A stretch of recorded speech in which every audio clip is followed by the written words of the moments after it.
YSRCP digital book ఆవిష్కరణ. నాయకులకు, కార్యకర్తలకు ఈ డిజిటల్ జగనన్న రామబాణం లాంటిది. ఇందుకూరుపేట మండలం కొత్తూరు గ్రామంలోని ఎంకేఆర్ స్కూల్ ప్రక్కన మాజీ మంత్రివర్యులు నల్లపరెడ్డి ప్రసన్న కుమార్ రెడ్డి సూచనల మేరకు ఇందుకూరుపేట మండల అధ్యక్షుడు Mavuluru Srinivasulu Reddy, AP DLA chairman Gollapalli Vijay Kumar ఆధ్వర్యంలో కోవూరు నియోజకవర్గ వైసీపీ నాయకుల చేతుల మీదుగా డిజిటల్ బుక్ ఆవిష్కరణ. అనంతరం వారు మాట్లాడుతూ వైసీపీ నాయకులు, కార్యకర్తలు చాలా ఇబ్బందులు, కష్టాలను, బాధలను చూచి రాబోయే రోజుల్లో వారికి న్యాయం జరిగేటట్టు ఈ డిజిటల్ బుక్లో పొందుపరచవచ్చు, వారికి అండగా ఉంటుంది తెలిపారు.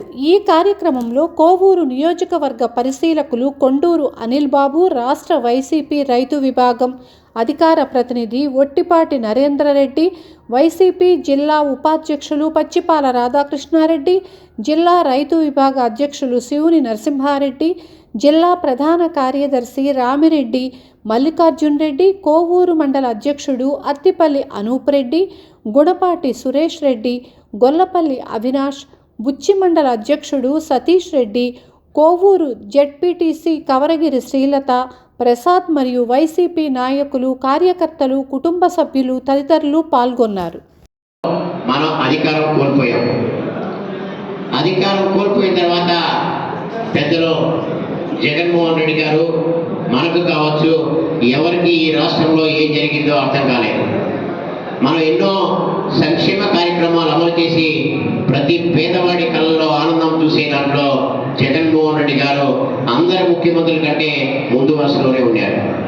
కానీ అనుకోని పరిస్థితుల్లో, విపత్కర పరిస్థితులు కూడా సమర్థవంతంగా ఎదుర్కొన్నటువంటి గొప్ప ముఖ్యమంత్రి బహుశా ఈ భారతదేశంలో కరోనా లాంటి మహమ్మారిని కూడా ధైర్యంగా ఎదుర్కొన్నటువంటి గొప్ప ముఖ్యమంత్రి జగన్మోహన్ రెడ్డి గారు. ఆనాడు వాలంటీర్లు కావచ్చు, మన నాయకులు కావచ్చు, ప్రాణాలను సైతం లెక్క చేయకుండా మనమందరం కూడా పేద ప్రజలకు అండగా ఉండాలని అనేక సంక్షేమ కార్యక్రమాలతో పాటు సేవా కార్యక్రమాలు చేసి ఈ దేశంలోనే బహుశా కోవిడ్ని సమర్థవంతంగా ఎదుర్కొన్నటువంటి ఒక రాష్ట్రం ఏదైనా ఉంది అంటే అది ఆంధ్రప్రదేశ్ రాష్ట్రం అని చెప్పి కూడా దేశం మొత్తం కొనియాడిందని చెప్పి ఈ సందర్భంగా మీకు అందరికీ గుర్తు చేస్తున్నాం. కానీ పేదవాడి కళ్ళల్లో ఆనందం చూడడం కోసం జగన్మోహన్ రెడ్డికి ఒకవైపు సంక్షేమ కార్యక్రమాలు పొడిగెడుతుంటే ఈ దీంట్లో ఒక చిన్న పొరపాటు జరిగింది. కార్యకర్తల్ని, నాయకుల్ని విస్మరించారని చెప్పి మనం అందరం గోడు వెళ్ళపేసుకున్నా కూడా పై స్థాయికి అది చేరకుండా 2024లో ఈ యొక్క వైఫల్యం మనందరికీ కళ్ళకు కట్టినట్టు కనిపించింది. 2024లో మనం 175 సీట్లు గెలుస్తాం అనుకున్న మనం కేవలం 11 సీట్లకే పరిమితం అయిపోయామంటే దీని మీద పోస్ట్ మార్టం చేసి జగన్మోహన్ రెడ్డి గారు 2024లో అధికారంలో వచ్చిన తర్వాత ఈ కుటుంబ ప్రభుత్వం, ఈ రెడ్బుక్ రాజ్యాంగం, ఈ లోకేష్ గారు, చంద్రబాబు నాయుడు గారు ఎన్ని దుర్మార్గాలు చేయాలో, ఎవరైతే బలంగా తన గొంతును వినిపిస్తాడో వాళ్ళందరికీ కూడా కటకటాల పాలు చేయాలని అనేక కేసుల మీద కేసులు పెట్టి వాళ్ళే ఒక లక్ష్యం చేసుకొని 30 రోజులు, 60 రోజులు, 90 రోజులు జైల్లో పెట్టి మగ్గ పెడుతున్నటువంటి ఇప్పుడు జగన్మోహన్ రెడ్డి గారు ఒక వినూత్నమైన ఆలోచన చేశారు. అది ఏమిటి అంటే, ఎక్కడ కార్యకర్తలకు అన్యాయం జరిగినా డిజిటల్ బుక్ అనే ఒక యాప్ని గత మాసం సెప్టెంబర్ 24వ తేదీన గౌరవ వైఎస్ఆర్ కాంగ్రెస్ పార్టీ రాష్ట్ర అధ్యక్షులు జగన్మోహన్ రెడ్డి చేతుల మీదుగా ఈ యొక్క డిజిటల్ యాప్ని ఆవిష్కరించడం జరిగింది. దాన్ని జిల్లా స్థాయిలో పెద్దలు గోవర్ధన్ రెడ్డి గారు, అలాగే ఇన్ఛార్జ్ అయినటువంటి ప్రసన్న కుమార్ రెడ్డి గారు, మిగతా పెద్దలందరూ కూడా ఆవిష్కరించారు. దీన్ని మండల స్థాయికి తీసుకెళ్లాలని చెప్పి నియోజక పరిశీలనగా నాకు పెద్దలందరికీ కూడా బాధ్యత అప్పగించి దీన్ని మండల స్థాయిలో దీన్ని ఆవిష్కరించమని చెప్పి మమ్మల్ని పంపించారు. దీని ముఖ్య ఉద్దేశం కార్యకర్తలకి ఇప్పుడు ఎవరైనా అధికారులు కావచ్చు, లేకపోతే నాయకులు, కూటమి ప్రభుత్వ నాయకులు కావచ్చు, మనల్ని వేధించినా, మనకి సక్రమంగా పని జరగకపోయినా దీంట్లో డిజిటల్ బుక్లో అప్లోడ్ చేసుకుంటే దీనికి ఒక రాష్ట్ర ప్రభుత్వం, రాష్ట్ర పార్టీ వైఎస్ఆర్ జగన్మోహన్ రెడ్డి గారి ఆదేశాల మేరకు రెడ్ బుక్ దీటుగా డిజిటల్ బుక్ని ఏర్పాటు చేయాలా అనే కార్యక్రమాన్ని మొన్న సెప్టెంబర్ 24న రాష్ట్ర పార్టీ కార్యాలయంలో ఆవిష్కరించడం జరిగింది. అలాగే ఇటీవల కూడా జిల్లాలో ఆవిష్కరించడం జరిగింది. ఇదే కార్యక్రమాన్ని అన్ని జిల్లాల్లో, అన్ని నియోజకవర్గాల్లో, ప్రతి మండల కేంద్రాల్లో ఆవిష్కరించాలని పార్టీ నిర్ణయించింది. మన ప్రీతం నాయకుడు ప్రసన్న కుమార్ రెడ్డి గారి ఆదేశాల మేరకు కోవూరు, విడవలూరు, బుచ్చి, కొడవలూరు మండలాల్లో ఆవిష్కరించాం. ఈరోజు ఇందుకూరుపేట మండలంలో ఆవిష్కరిస్తున్నాం. ఇది చాలా శుభ పరిణామం. కార్యకర్తలకి వరం. ఎందుకంటే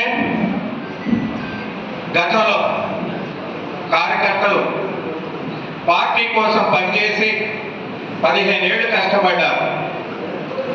కార్యకర్తల్ని విస్మరించింది పార్టీ. విస్మరించడమే కాకుండా పార్టీ కార్యకర్తలకి, నాయకులకి గుర్తింపే లేకుండా పోయింది అధికారం వచ్చిన తర్వాత. మన నాయకుడు జగన్మోహన్ రెడ్డి గారు ఎలక్షన్స్ వరకే పార్టీలు, ఎలక్షన్స్ వచ్చిన తర్వాత రాజ్యాంగంగా బద్ధంగా అన్ని పార్టీ నాయకులు, కార్యకర్తలు, నాయకులు, ప్రజలు అందరూ సమానమైన ఉద్దేశంతో ప్రతి సంక్షేమ పథకాలను అన్నింటినీ కూడా పార్టీ అనే చూడకుండా అందరికీ వర్తించే విధంగా చేసిన ఘనత మన వైఎస్ జగన్మోహన్ రెడ్డి గారు. పార్టీ నాయకుడు, పార్టీ అధ్యక్షుడు వైఎస్ జగన్మోహన్ రెడ్డి సమక్షంలో జరిగింది. ఆ సమక్షంలో కార్యకర్తలు నష్టపోతున్నారు, వాళ్ళ మీద అక్రమ కేసులు పెడుతున్నారు. వాళ్ళని ఏదో ఒక విధంగా మనం కాపాడాలనే ఉద్దేశంతో ఈ డిజిటల్ బుక్ని ప్రారంభించడం జరిగింది. కార్యకర్తల్లో మనోధైర్యాన్ని పెంచేదానికి, వాళ్ళ ఆత్మస్థైర్యాన్ని పెంచేదానికి, వాళ్ళ గుండె ధైర్యాన్ని ఇచ్చేదానికి, రాబోయే కాలంలో కార్యకర్తలే బలం, కార్యకర్తలు లేకుంటే పార్టీ లేదనే తెలుసుకొని ఈ డిజిటల్ బుక్ని ఆవిష్కరించడం జరిగింది. జగన్మోహన్ రెడ్డి గారు ఆ యొక్క డిజిటల్ బుక్ని ఆయన 2.0 అనే యొక్క దాంట్లో భాగంగా ఈరోజు అదొక మహోన్నతమైనటువంటి ఒక కార్యక్రమం తీసుకురావడం జరిగింది. ఆ యొక్క దాన్ని పురస్కరించుకొని దాని ద్వారా మన కోవూరు కాన్స్టిట్యున్సీలో అన్ని మండలాల్లో కూడా ఈ యొక్క డిజిటల్ బుక్ యొక్క ప్రయోజనాల గురించి అందరికి కూడా వారు తెలియజేయడం జరుగుతుంది. ముఖ్యంగా చెప్పదలుచుకుంది ఏంటంటే మన రెడ్ బుక్కి డిజిటల్ బుక్కి ఉన్నటువంటి వ్యత్యాసాన్ని మీకు ఒకసారి తెలియజేస్తూ ఉన్నాను. రెడ్ బుక్ అనేది పూర్తిగా అక్రమంగా వారికి తగ్గట్టుగా ఆ పార్టీకి సంబంధించినటువంటి నాయకులు, వైఎస్ఆర్ కాంగ్రెస్ పార్టీ సంబంధించినటువంటి నాయకుల మీద కావచ్చు, కార్యకర్తల మీద కావచ్చు, సోషల్ మీడియా మీద కావచ్చు, ముఖ్యంగా సోషల్ మీడియా మీద కావచ్చు, వారు చేసినటువంటి వారి మీద పూర్తిగా కక్షపూర్వకంగా వారు దాంట్లో రాసుకొని అధికారం వచ్చిన వెంటనే అలా అధికారులు కావచ్చు, అలా మన వైఎస్ఆర్ కాంగ్రెస్ పార్టీ సంబంధించినటువంటి ప్రతి ఒక్కరిని కూడా బాగా ఇబ్బందులు పెట్టి వారిని జైలుకి పంపించి వారు అన్ని రకాలుగా మానసికంగా కూడా వారిని వేధించడం జరిగింది. ఆ యొక్క వేధించినటువంటి ప్రతి కార్యకర్త కూడా ఈ డిజిటల్ బుక్ని ఉపయోగించుకోవాలి. చెప్పేది ఏంటంటే గత 16 నెలలుగా జరిగినటువంటి మనమెంత దాడులను కూడా ఖచ్చితంగా దీంట్లో అప్లోడ్ చేయాలి. జరగబోయేటటువంటి మనమెంత కార్యకర్తల మీద దాడి జరిగేటటువంటి విషయాలైనా దీంట్లో అప్లోడ్ చేస్తే ఖచ్చితంగా రాబోయేది మన ప్రభుత్వం కాబట్టి మన ప్రభుత్వంలో ఖచ్చితంగా ఎవరికి అన్యాయం జరిగినా, మన కార్యకర్తలకు ఎవరికి అన్యాయం జరిగినా మన నాయకుడు జగన్మోహన్ రెడ్డి గారు చెప్పినట్టు 7 సముద్రాల్లో దాగి ఉన్న తీసుకొచ్చి ఖచ్చితంగా చట్టపరంగా, న్యాయపరంగా వాళ్ళు శిక్షణ జరుగుతుంది కూడా ఈ సభాపతిగా మీకు అందరూ కూడా తెలియజేస్తూ ఉన్నాను. ఈ యొక్క అవకాశాన్ని ఎట్టి పరిస్థితుల్లో వైఎస్ఆర్ కాంగ్రెస్ పార్టీ నాయకులు ఖచ్చితంగా దీన్ని సద్వినియోగం చేసుకోవాలని కూడా వారి యొక్క దానికి సంబంధించినటువంటి పూర్తి వివరాలని ఈరోజు మీకు మన అనిల్ బాబు గారు మన పరిస్థితులకు మీకు పూర్తిగా దాని గురించి మీకు తెలియజేయడం జరుగుతుంది. దాన్ని మనం ఒక రామబాణం అంటాము, లేకుండా ఉంటే ఆ విధంగా ఆ యొక్క డిజిటల్ బుక్ని మనం ఖచ్చితంగా ఉపయోగించుకోవాలని కూడా తద్వారా మీకు తెలియజేస్తూ ఈ యొక్క డిజిటల్ బుక్, రెడ్ బుక్ అని ఒకటి పెట్టి, ఆ రెడ్ బుక్ ఏంటంటే లోకేష్ బాబు గారు పాదయాత్ర చేస్తుంటే అక్కడున్న నాయకులు వాళ్ళకి నచ్చని అధికారుల పైన, వాళ్ళకి నచ్చని నాయకుల పైన పేర్లు ఇవ్వడం జరిగింది. అది రెడ్ బుక్. రెడ్ బుక్లో అన్యాయం జరిగిన వాళ్ళు కాదు, వాళ్ళకి నచ్చని వాళ్ళు. ఇక్కడ ఇప్పుడు ఇందుకూరుపేట మండలంలో నచ్చని వాళ్ళు ఎవరన్నా ఉంటే అధికారులు కానీ, ఎస్ఐలు కానీ, సిఐలు కానీ, ఎవరి మీద అయినా కానీ వాళ్ళ పేర్లు ఇవ్వడం జరిగింది ప్రతి దగ్గర, రాష్ట్రం అంతా కూడా. దాని మీద 150 మంది సుమారుగా ఇప్పుడు కానిస్టేబుల్ దగ్గర నుంచి డీజీపీల దాకా ఉద్యోగాలు లేకుండా, జీతాలు లేకుండా ఉన్నారు. ఆ రెడ్ బుక్లో మన వాళ్ళ కార్యకర్తలు ఇచ్చినవి. అలాగే నాయకులు అందరం కూడా బలయం. ఇక కౌంటింగ్ జూలై 4 జరిగితే జూలై 20వ తేదీ నాదొక ప్రమాణమైన ప్రాపర్టీ, అది హైవేలో నిర్దాక్షిణ్యంగా గోడలన్నీ కూల్చేశారు. నేను అప్పుడు సర్జరీ చేసుకుని బెంగళూరులో ఉన్నా. అక్కడి నుంచి స్టార్ట్ చేశారు చాలా గ్రామాల్లో. మొదట నాదే స్టార్ట్ చేశారు. ఇప్పుడు ఏదో జరుగుతూ ఉంది, 5-6 మంది ఉద్యోగస్తులు వెళ్ళిపోతారు. దాంట్లో 5-6 మంది వృధాగా పాపము 5-6 మంది ఉద్యోగస్తులు ఫ్యూచర్లో సస్పెండ్ అయిపోతారు. గౌరవ శాసనసభ్యులు ప్రసన్న కుమార్ రెడ్డి గారు ఇల్లు మీద రాష్ట్రంలోనే ఎక్కడా లేని విధంగా విధ్వంసం చేశారు. భగవంతుడు చూస్తుంటాడు. మనం అంటుంటాం, ఒక బలవంతుడు బలహీనుడి మీద దాడి చేసినప్పుడు గ్రామాల్లో కానీ ప్రతి దగ్గర మనం ఒక అనుకుంటుంటాం, ఒక బలవంతుడు ఒక బలహీనుడిని కొడుతుంటాడు, ఇంకేదో చేస్తాడు, అన్యాయం చేస్తుంటాడు. అప్పుడు భగవంతుడు చూస్తుంటాడులే వాడి పరిస్థితి అనుకుంటుంటాం మనం మామూలుగా. అలాగా ప్రసన్న కుమార్ రెడ్డి ధ్వంసం చేసేటప్పుడు ఇంట్లో సీసీ కెమెరాలు పాల్గొట్టేశారు. దావలో ఉన్న సీసీ కెమెరాలన్నీ ఆపేశారు. ఎక్కడ ఎటువంటి ప్రూఫ్ లేకుండా చేసుకొని ప్రయత్నం చేసినప్పుడు భగవంతుడు ఆకాశంలో నుంచి 5-6 వీడియోలు తీశాడు భగవంతుడు. ఆ వీడియోల్లో ఫస్ట్ మనిషి ఇంట్లోకి గేటు నుంచి లోపలికి వెళ్ళే నుంచి ఆఖరా మనిషి బయటకు వచ్చిన దాకా, లోపలికి విధ్వంసం చేసేదాకా వీడియోలు వచ్చాయి. అది భగవంతుడు లీల. మరి అవన్నీ కూడా ప్రూఫ్ పెట్టి మాకు అన్యాయం జరిగిందని కేసు పెడితే గుర్తు తెలియని వ్యక్తులు దాడి చేశారని చెప్పి ఎఫ్ఐఆర్ రిజిస్టర్ చేశారు. అది కూడా బలవంతంగా మనం వైఎస్ఆర్ పార్టీ నాయకులు అందరం కూడా ధర్నా చేస్తామని కలెక్టర్ దగ్గరికి వెళ్తా ఉంటే ఆ రోజు రాత్రి గుర్తు తెలియని వ్యక్తులు దాడి చేశారని పెట్టారు. ఈరోజు జగనన్న ప్రవేశపెట్టినటువంటి డిజిటల్ బుక్ ఆవిష్కరణకి ఇక్కడికి రావడం జరిగింది. జగన్మోహన్ రెడ్డి గారు కార్యకర్తలకి అండగా ఉండాలనే ఉద్దేశంతో డిజిటల్ బుక్ని తీసుకురావడం. ఈ digital book YSR Congress party కార్యకర్తలకు చాలా ఉపయోగపడంగా ఉంటుంది. ధైర్యం ఇచ్చే విధంగా కూడా ఈ డిజిటల్ బుక్ ఉపయోగపడుతుంది. వైఎస్ఆర్ కాంగ్రెస్ పార్టీ నాయకులు కేసులు పెడితేనో లేదంటే బెదిరిస్తేనో భయపడే వ్యక్తులు కాదని చెప్పి ఇప్పటికే కూటమి ప్రభుత్వంలో ఉండే నాయకులందరికీ తెలిసిన విషయమే. రాబోయే రోజుల్లో జగన్ 2.0 2029లో మొదలయ్యి ఏ విధంగా రాష్ట్ర మరియు వైఎస్ఆర్ కాంగ్రెస్ పార్టీ నాయకులు కార్యకర్తలు చూడబోతున్నారు. 2.0 ఈరోజు మనం ఒకటి అనుభవిస్తే రాబోయే రోజుల్లో కూటమి ప్రభుత్వంలో ఉండే నాయకులకి 10 రెట్లుగా అనుభవించే విధంగా జగన్మోహన్ రెడ్డి గారు తీసుకొని వచ్చి ఈ డిజిటల్ బుక్ని ఆవిష్కరించడం జరిగింది. నేను వైఎస్ఆర్ కాంగ్రెస్ పార్టీ నాయకులకు కార్యకర్తలకు ఒకటే వినిపించుకుంటున్నాను.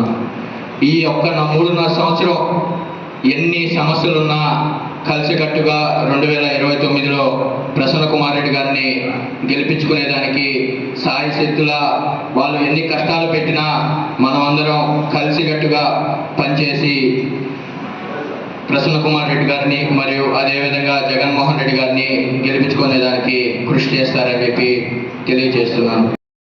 ఆవిష్కరణ కోసం వచ్చాం. ఇది కోటమి ప్రభుత్వం ఏర్పడి 16 నెలలైంది. ఈ 16 నెలల నుంచి రెడ్ బుక్ రాజ్యాంగం తప్ప పరిపాలనకు ఉంది. ఎంత తెలిసిందే. మనం 90 రోజులు 2 కాలం పండించాం. ఏ రైతు సుముఖంగా ఉండాలో చెప్పండి. ఫస్ట్ క్రాప్లో 17,000 కొనుక్కున్నాం. ఇప్పుడు సెకండ్ క్రాప్ వచ్చిన తర్వాత 17,000 నుంచి 17,000 వచ్చాయి. ఎవరైనా సుముఖంగా ఉన్నాడా? అదేమనంటే మీరా కలపాకండి, పొరిగిపోకండి, ఈ కొత్త చెప్పడం తప్ప చేసింది ఏమి లేదు. అది ఒకటి. రెండోది రెడ్ బుక్ రాజ్యాంగం. రెడ్ బుక్ రాజ్యాంగంలో నడుస్తుంది తప్ప రెడ్ బుక్లో కూడా మీడియా మిత్రులు కూడా నిలపాటు చేశారు, సోషల్ మీడియా వాళ్ళు. కాబట్టి ఇన్ని ఆలోచించి జగన్మోహన్ రెడ్డి గారు ఇప్పుడు డిజిటల్ బుక్ డిజిటల్ బుక్ పెట్టాడు. దీంట్లో మనకి ఏ ఇబ్బంది వచ్చినా ముందు రాష్ట్ర స్థాయిలో ఓపెన్ చేసాం, తర్వాత జిల్లా స్థాయిలో ఓపెన్ చేసాం, ఇప్పుడు మండల స్థాయిలో. అంటే అక్కడ జగన్మోహన్ రెడ్డి గారు, ఇక్కడ కాకాని గోవర్ధన్ రెడ్డి గారు, ఇక్కడ మండల నాయకులకి ప్రతి మండలం ఏ కార్యకర్తకి అన్యాయం జరిగితే వెంటనే నెంబర్ ఇస్తున్నారు. ఆ నెంబర్కి ఓపెన్ చేసి 04-19-17-17-18 ఈ నెంబర్ని ఆన్ చేస్తే మీకు ఏ కష్టం వచ్చిందని దాంట్లో అప్రూవ్ చేస్తే అది వెంటనే కార్యక్రమం పోతుంది. ఆ అన్యాయం జరిగిన వాళ్ళు ఆధార్ కార్డు, ఫోన్ నెంబరు ఖచ్చితంగా దాన్ని యాడ్ చేయాలి. ఖచ్చితంగా ఏ అన్యాయం జరిగింది, భూ సమస్య లేకపోతే కొట్టాల సమస్య, దాదాపు 9 రకాలు ఇస్తున్నారు. మీరు యాప్ ఓపెన్ చేసుకుంటే ఆ 9 రకాలు దాంట్లో ఉన్నాయి. మీకు ఏ అన్యాయం వచ్చినా కూడా మీరు ఖచ్చితంగా దాంట్లో యాప్లో కనిపెడితే ఖచ్చితంగా మీరు ఫోన్ నెంబర్, ఆధార్ కార్డు ఖచ్చితంగా పెట్టండి. ఇకపోతే ఈ 16 నెలల్లో కూటమి ప్రభుత్వం ఎవరికి ఏది చేసింది లేదు, ఒక పెన్షన్ ఇచ్చింది లేదు. మొదటి ఎవరు చనిపోతే ఆ పక్కన వాళ్ళ పక్కతో వారికి ఇచ్చారు తప్ప ఎవరికి ఇవ్వలేదు. రేషన్ కార్డు ఇవ్వలేదు. అదే మన గవర్నమెంట్కు తెలంగాణ ప్రభుత్వంలో అన్ని సంక్షేమ పథకాలు అన్ని వర్గాల వాళ్ళకి ఇచ్చాం.